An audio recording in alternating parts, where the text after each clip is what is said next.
ассалому алайкум бинандаҳои арҷманд.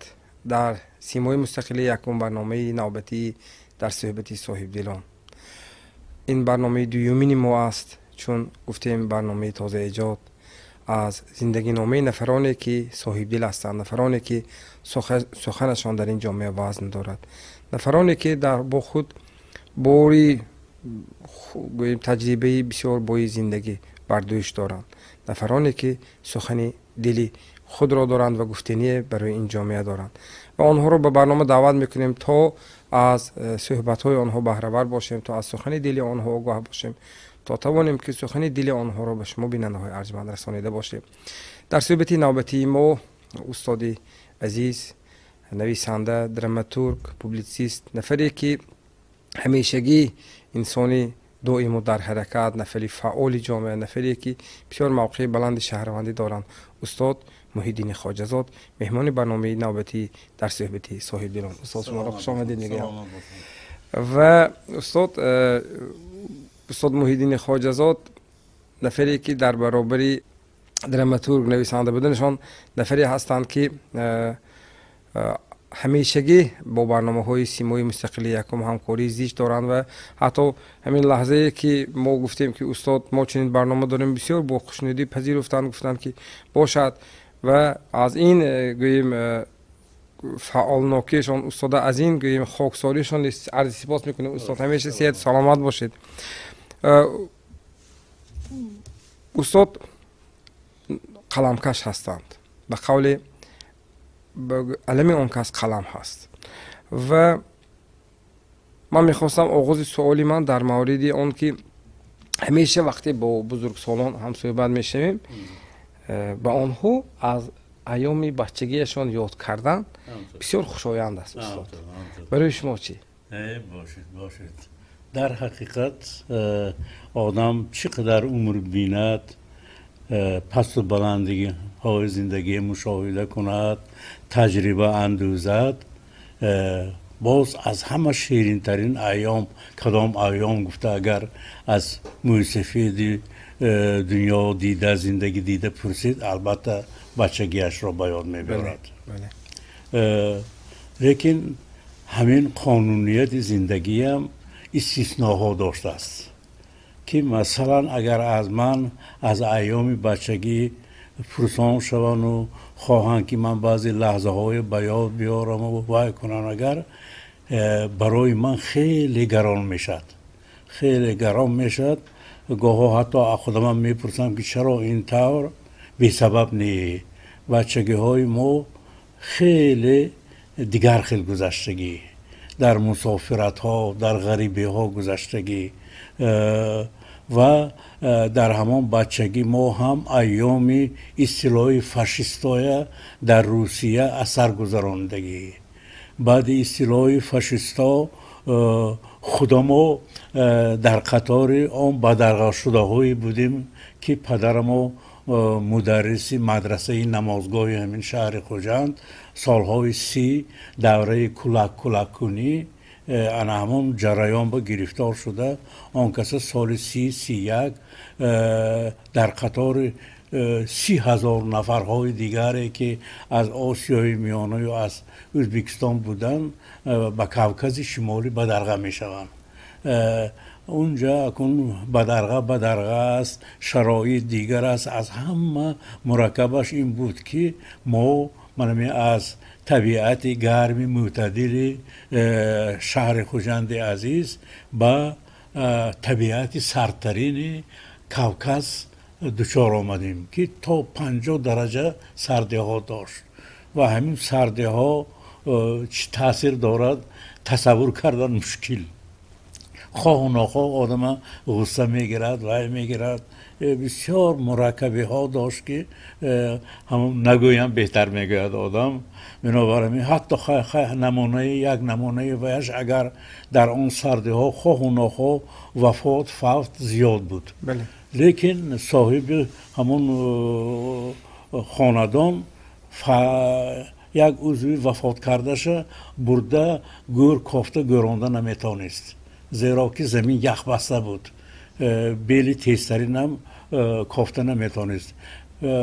با کورپچه و می پیچاندن و هیزمخانه یک کنارش میماندن لیکن هوا که سرد بود و نابود نمیشد هم تو یخ کرد می ایستاد اولی بهار وقتی که زمین سال ملایم شد و زمین میکافتن و سانی همون و یک خیلی ایستاده است برده به جای آخرتش میماندن آدمی ففتیدگیه و هم عجیب باشه اینکه اکون زمستان سردی های سخت هیزم در کار هیزم از هیزم خانه میگیرید هر روز در آمده این چشمت هم میفرامد که یک طرفش به مرده پیچانده شدگی ایستاده است یک خیلی خواه نخواه به طبیعت انسان تاثیرهای ناجور میرساند انم خیل اون طرفش سال سال بیش کلام شده بودیم که جنگ سر شد همون وایها فاشیستا تا ستاوروپول آمدن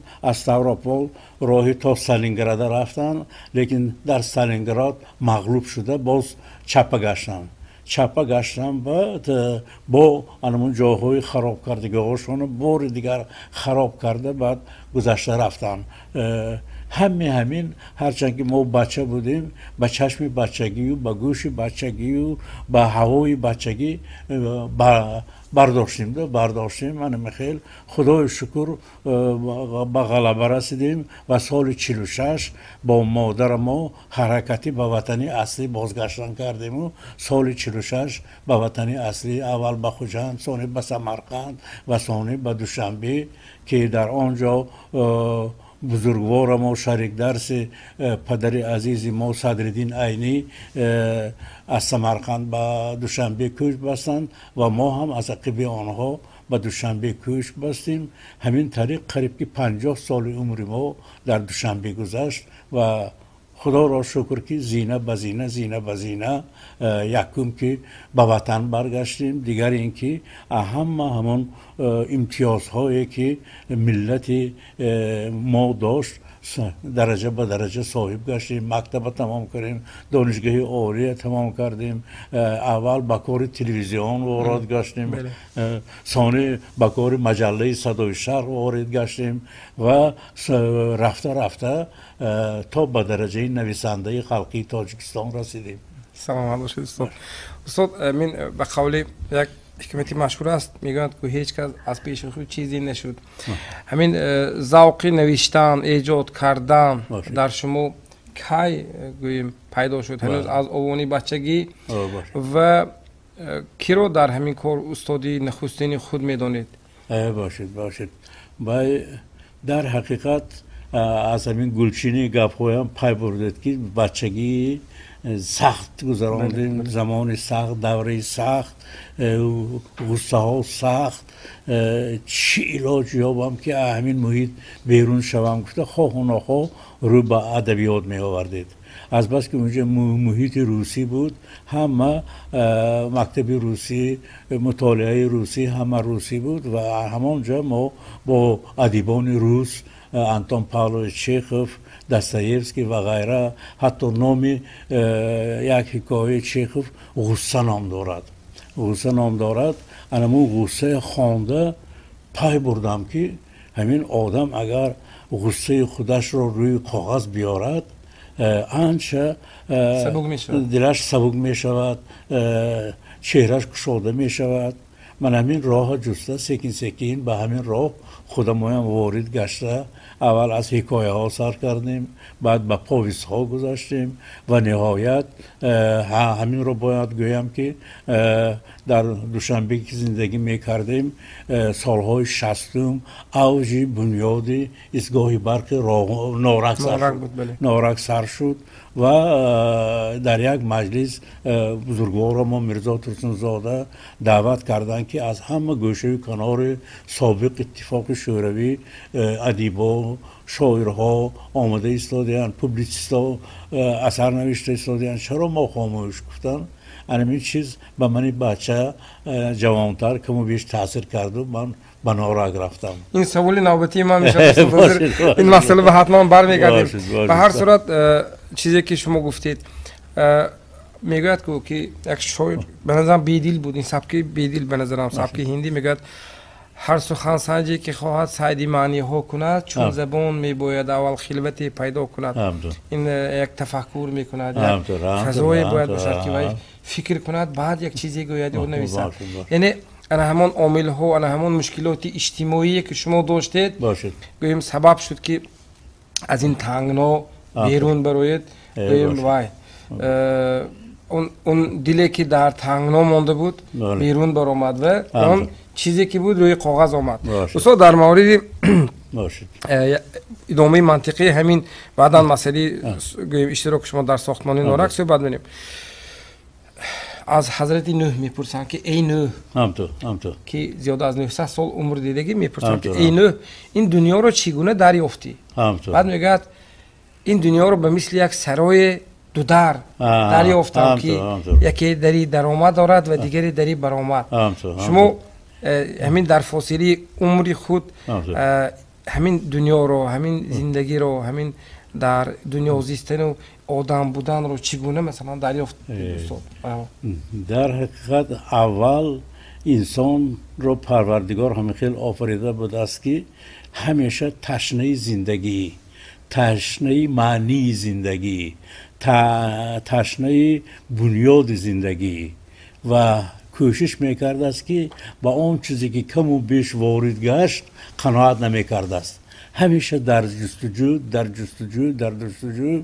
و همینش هم عجیب بود است که چقدر جستجو عمیق‌تر شود اگر همون قدر بازیافت هم زیادتر میشد است و همین شوق که آموختن و دانستن از طبیعت انسان هیچ گاه دور نمیشد است همین شوق با ما هم بود لیکن من اکنون که به 80 نزدیک شدیم دنیا رو خیلی دیدیم و همین دوره با کم و بیش اکنون همشه فهمیدیم همشه دانستیم هم تو بود است گفته کم و بیش ما خاطر جمع کنیم گوییم اگر خاطر جمع نمیشده است با در حقیقت چقدر آموزید ما یک دوره این سفید این سیاه گفته به دو رنگ تبدیل میدادیم طبیعت زندگیه نه زندگی 1001 رنگ داشته است 1001 تابش داشته است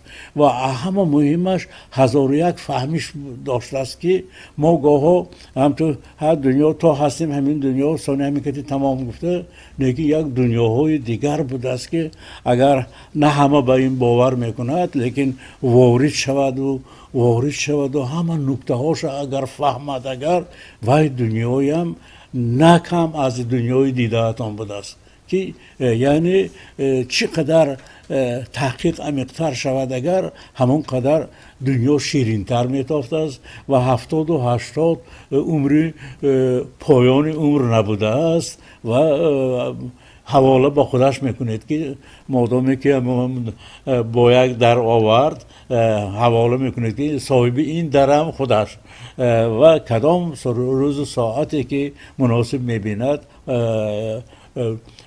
مسلمانای و ایش خصلتش همین که اینها بنده تسلیم هیچ وقت انتخاب نمیکنم من همین عمری در گذر بارها دیدم که باور نمیکردگی نه من حال نمیمارم هیچ کجا نمیروم گفته همین وایهای قناتهای کتی بیمار خوابیدهش رو پچخ کرده پرداختگی پچاق کرده که من نمیمرم لیکن با وجود این رفتگی لیکن اینش هم بسیار ها دیدیم که مسلمان تقدیر بود است گفته جانش میتید و خودتان همین موضوع من بکشودید اگر دوره های آخر سن سال که همین خیلی هست جستجو میکنیم که بزرگا در باره همین گزارش چی گفتند کافته از حضرت مولوی یافتم یک بعد ای اون که با اسب بقا از دیر فانی میروی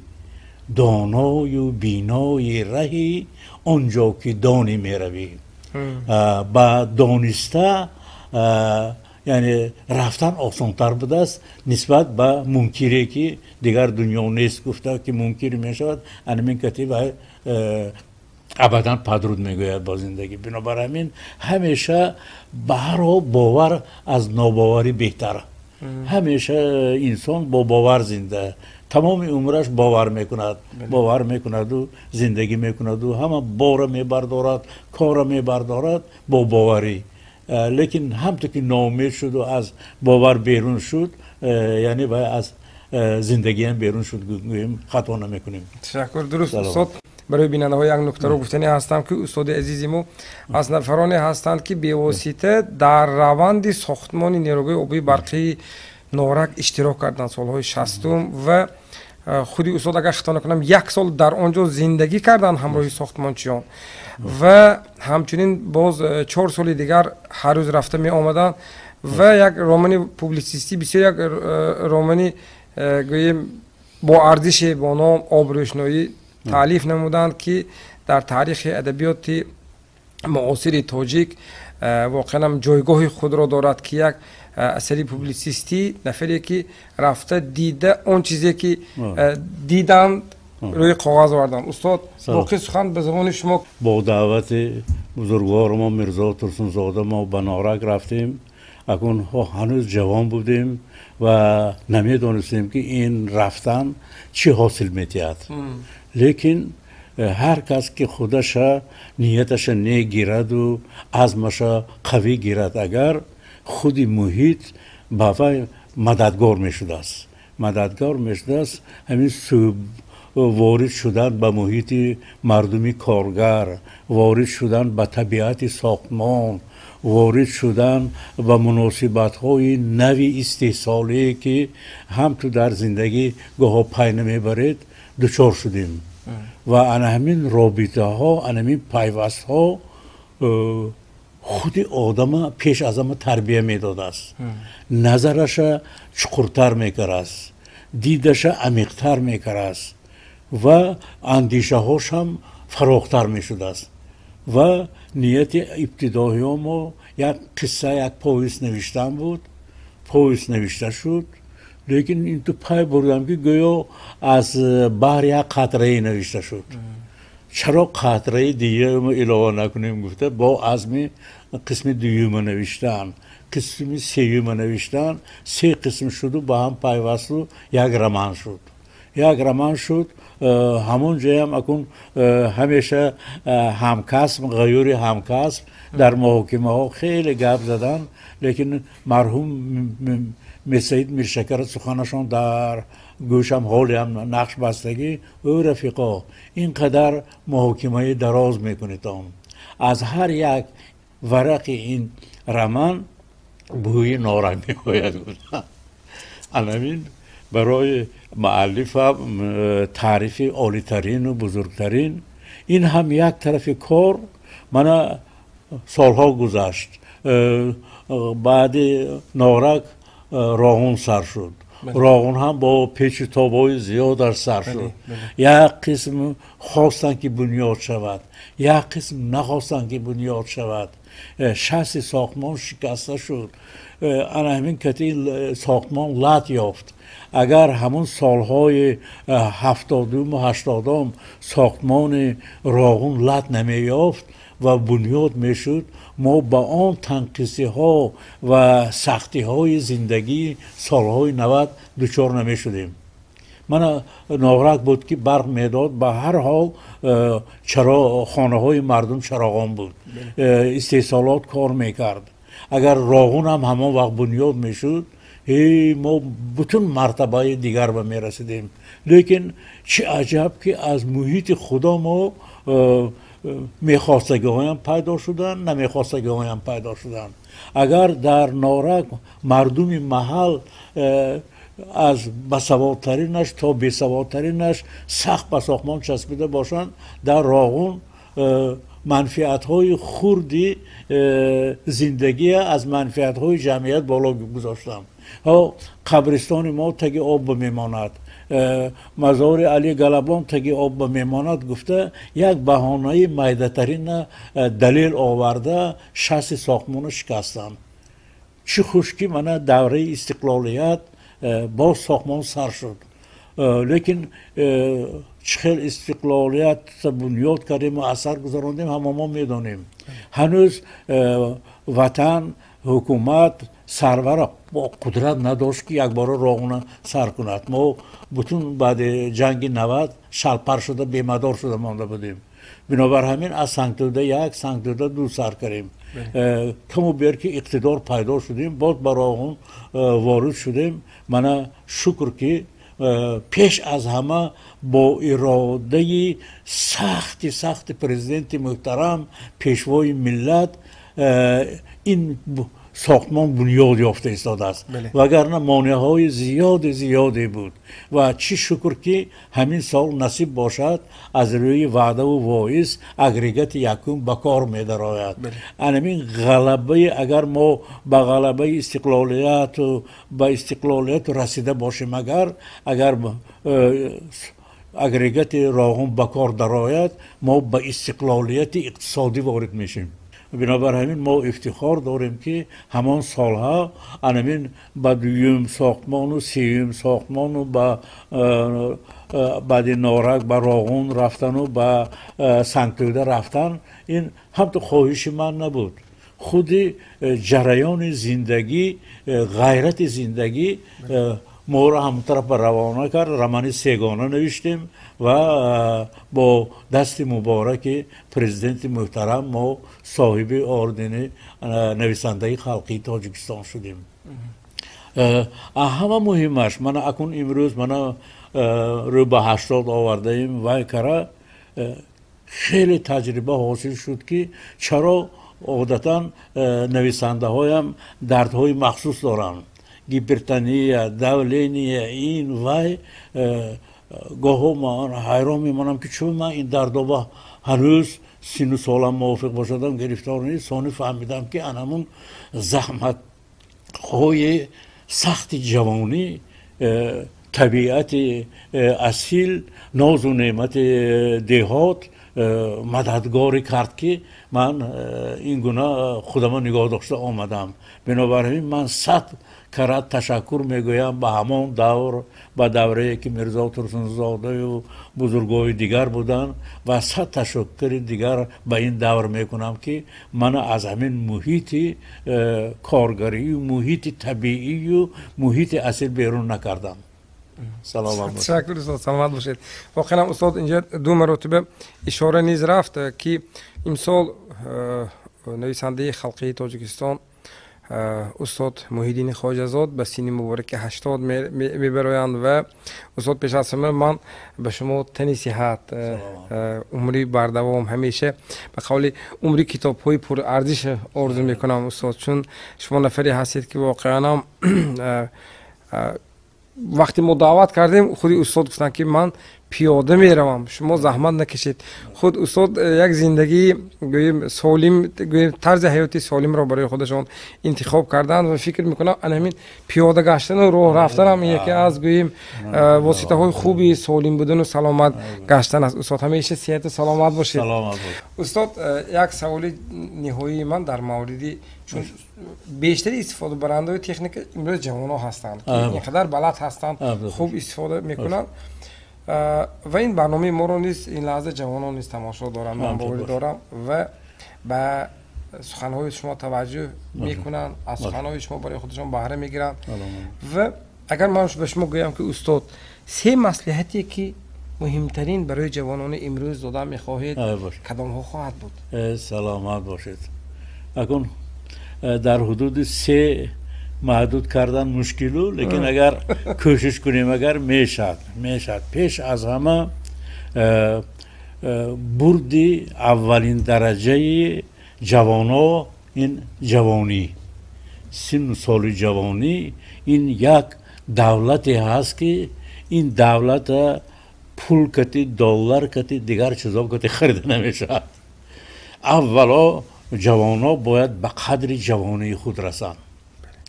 دیگر اینکه همین انسان که به دنیا آمد و میخواهد یک نقش ارزنده گذارد باید راه انتخاب کند.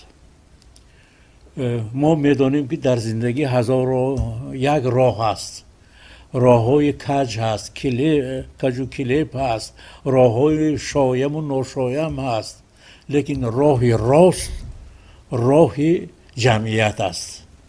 همین ما که عضو همین جمعیت باشیم باید قانون و طبیعت و طلب جمعیت را باید به اینابت گیریم. پیش از همه از قدیم تا امروز آمد کدام انسان انسانی بزرگ، انسانی راست، انسانی راهش را یافته و انسانی با راه راست رونده. همین ایدئال انسان است. بنابر همین دویمش همین. سوم این که راه های بسیاری به مراد رسیدن ها هست. چه عجب که گاه ما راه راست و راه حلال نمیکابیم و کم و بیش راه های کجوکلی میکابیم که با آن راه ها آسانتر مقصد حاصل میشد. ما راست میشه. راه آسان به مراد رسیدن این راه مرد حقیقی نه. مرد حقیقی، جوان حقیقی باید راه انتخاب کند که بگذار وزنی‌تر باشد لیکن حلال باشد، لیکن پاک باشد. وزنین اینجا به معنی گوییم زحمت طلب باشد. زحمت طلب باشد. ما عادتا طبیعت انسان همیشه راه آسان میجوید، راه سبک میجوید، راه تیز که به مراد رسیده نمیجوید. اینطوری باید که بدن آب و تاب داد، وجود آب و تاب داد. برای آب و تاب دادن وجود زحمت کشیدن در کار کم و بیش، اما ها به اینابت نمیگیریم. همین دویم راه. سوم راه طبیعتا که میگویند که پروردگار عالم وقتی که جسم انسان آفرید به وی قدرت 10 کس داد. یعنی یک آدم در عمرش میتواند نه تنها خودش سیر کند، 10 کس به حضور سیر کرده میتواند. همین مهنتش، حرکتش، تمیزش، ادراکش که سیر کرده میتواند. هیچ وقت هراسیدن در کار نیست. همین هراسیدن میتونم نمیتونم، این جو پریده میتونم نمیتونم، این دریا گذشته میتونم نمیتونم میگفتن. همین دودیله شدن الله که 60 غیرت میشکند. 60 غیرت هیچ وقت 60 غیرت شکستن در کار نیست. یعنی 60 غیرت ما چنانه که گفتیم به هر یک انسان قوت 10 کس دادگی. 10 کس دادگی به حضور همین مهنت کرده و کرده شلپر شده، به حال شده خواروادم یک خواب گیردگر با به حال میبیاد، باز به حال میبیاد. بنابر همین کم و بیش از زحمت ها هراسیدن در کار نیست. زحمت آدم آبوتاب میتید، زحمت آدم زیباتر میکند و زحمت آدم پرقدرتتر میکند. من همین اگر سویم گوییم اگر به حضور همین 3 راه جوانا پیش گیرن، اگر هیچ وقت در پیش یگان پهلوان هم خجالت نیستن، در پیش یگان فریبگر هم متهم نیستن، راه راست زندگی که رفتن میگیرن و آرزو میکنم که همین راست همیشه رهبلد جوانان باشد. تشکر استاد. تشکر زیاد. راستی برای اشتراک، برای پاسخ به سوالهای برنامه، برای این یک صحبتی بسیار آفتابی پرمضمون به شما عرض سپاس میکنم. تشکر استاد. همیشه صحت و سلامت باشید، عمری دراز، همیشه در پهلوی ما باشید و ما را نصیحت های همین خیلی که این لحظه مطرح کردید برای ما جوانا از همیشه که بهره ور باشیم. باری دیگر سپاس. تشکر. سلامت باشید. ما هم آرزو میکنیم که بنای زیبا با آمدتان مبارک شود. شما هم در تاریخ بنیادتان خیلی زحمت ها کشیدتان، جای کافتتان، از یک جا به دیگر جا رسیدتان، صبر کردتان. من مکافاتش این گونه بنای زیبا الهی نصیب کند و همیشه محبوب خلق باشتان با برنامه هایتان. تشکر. سلامت باشید. واقعا این بنا خود میوه استقلالیت است. تشکر استاد. از در فرجام برنامه بیننده های ارجمند همین نکته را از در حاشیه سخنهای استاد به خلاصه اومدم که واقعا در زندگی هر یک موفقیت از پی رنج می آید. بی سبب نمیگویند که اول رنج بعد گنج. بنابر همین همیشگی سری آینده خود دوربینانه عمیق اندیشه کنیم و آن راهی را انتخاب کنیم که آن راه سعادت باشد، راهی که راست باشد و ما را به سعادت برساند. با امید سعادتمندی شما، با امید برکات زندگی، با امید آنه که از این برنامه هر یک ما شما برای خود بهره‌های تازه گرفتیم. اینجا برنامه نوبتی در صحبت سهیل دیلان را حسنی انجام میبخشیم. خیر، خانه آباد و سربلند و پیروز باشید.